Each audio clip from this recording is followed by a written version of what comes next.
আসসালামু আলাইকুম বন্ধুরা, আপনারা সবাই কেমন আছেন? আশা করি সবাই ভালো আছেন। তো মানে আজকে একটি বাড়িতে একটি বিএফটি সিস্টেমে সার্ভিসিং আসলাম। এটার লাইট জ্বলতো না এবং কানেকশনগুলো বলছিল দরজাটা সার্ভিসিং করাইছে। তাই আমি আজ এই যে দরজাটি সার্ভিসিং করলাম। তো দরজাটি দেখেন অটোমেটিক লাগবে এখন। 1 মিনিট টাইমিং দেওয়া আছে। দেখেন 1 মিনিট টাইমিং দেওয়া আছে, দরজাটি লাগতেছে, উপরে লাইট জ্বলতেছে। এটা হচ্ছে গিয়ে বিএফটি, ইটালির made by Italy, made in ইটালির এটা বিএফটি মাকিনা বা অটো স্লাইডিং গেট যেটাই বলেন। তো ওমানের সব জায়গাতে আমরা এটা জাস্ট সার্ভিসিং দিয়ে থাকি। অটোমেটিক গেট লাগবে এবং রিমোটের মাধ্যমে খোলা যায়, ফোনের মাধ্যমেও খোলা যায়। আপনারা চাইলে আপনারা ফোন দিলে বাইরে যেখানে থাকেন না কেন ফোন দিলে আপনাদের গেটটি খুলে যাবে। তো এই সিস্টেম আমরা কাজ করে থাকি। আমাদের কাছে 3-4 সিস্টেমের মোটর আছে, যেমন লাইফ ইটালি এবং বিএফটি নাইস, এগুলো আমরা কাজ করে থাকি। তো ধন্যবাদ বন্ধুরা। ওমানে যদি আমার পরিচিত কেউ থাকেন এবং কোথাও প্রয়োজন হয় অবশ্যই আমাদের জানাবেন। আমাদের দোকান হলে গিয়ে সাহামে গ্র্যান্ডের পাশেই বাস্কিন রবিন্সের সামনে। তো আশা করি আমার ভিডিওটি ভালো লাগলে অবশ্যই লাইক দিবেন, শেয়ার করবেন, কমেন্টস করবেন, সাবস্ক্রাইব করবেন। ধন্যবাদ সবাইকে। আসসালামু আলাইকুম। 1 মিনিট টাইম হবে, 1 মিনিট টাইমের মধ্যে লেগে যাবে।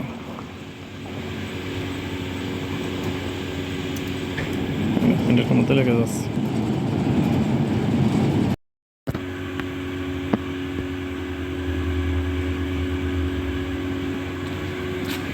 এটাতে ডাবল সেন্সর ইউজ করা হয়েছে।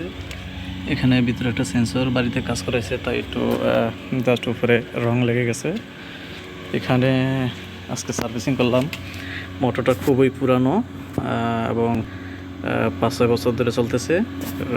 এটার যে কভার আছে, কভার ভেঙে গেছে। বিএফটি লেখাটা এখনও বিএফটি মোটামুটি স্পষ্ট দেখা যাচ্ছে। তো এই লেখা জাস্ট আজকে কানেকশনগুলো দিলাম। কানেকশনগুলো দেওয়ার পরে জাস্ট মোটরটা চলতেছে। এখানে একটা সেন্সর, বাইরে 2টা সেন্সর আর উপরে লাইট লাগানো আছে। তো আমি দেখি পুশ করে আমার সিস্টেমটি চলে কি না। দেখেন মোটরটি ঘুরতেছে এবং দরজাটি যাচ্ছে, খুব স্পিডে ঘুরতেছে। দেখেন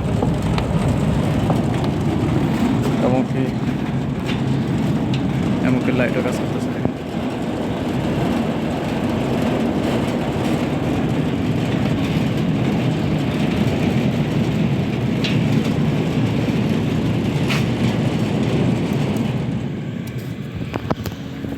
এবং কি অদ্ভুত জিনিস দেখেন। আপনার দরজাটি 1 মিনিট পরে চালু হবে এবং আপনার ম্যানুয়ালও চালু করতে পারবেন। তো ম্যানুয়ালি চালু করার পরে আপনারা চাইলে সেন্সরের সামনে যদি কেউ যায় বা দরজার সামনে যদি কেউ যায়, দরজাটি আবার পিছনে চলে আসবে। তো খুবই চমৎকার একটি সিস্টেম। এটাকে বলে ওমানে বিভিন্ন বড় বড় বাড়িতে, বড় বড় গেটগুলোতে এগুলো লাগানো হয়। এখানে ডাবল সেন্সর ইউজ করা হয়েছে। দেখেন এই একটা সেন্সর ডাবল সেন্সর ইউজ করছি। এখানেও সেম ডাবল সেন্সর ইউজ করছি। সেন্সরের সামনে আপনি যতক্ষণই থাকবেন না কেন আপনার গেটটি লাগবে না। যখনই আপনি দরজার কাছ থেকে সরে যাবেন এবং 1 মিনিট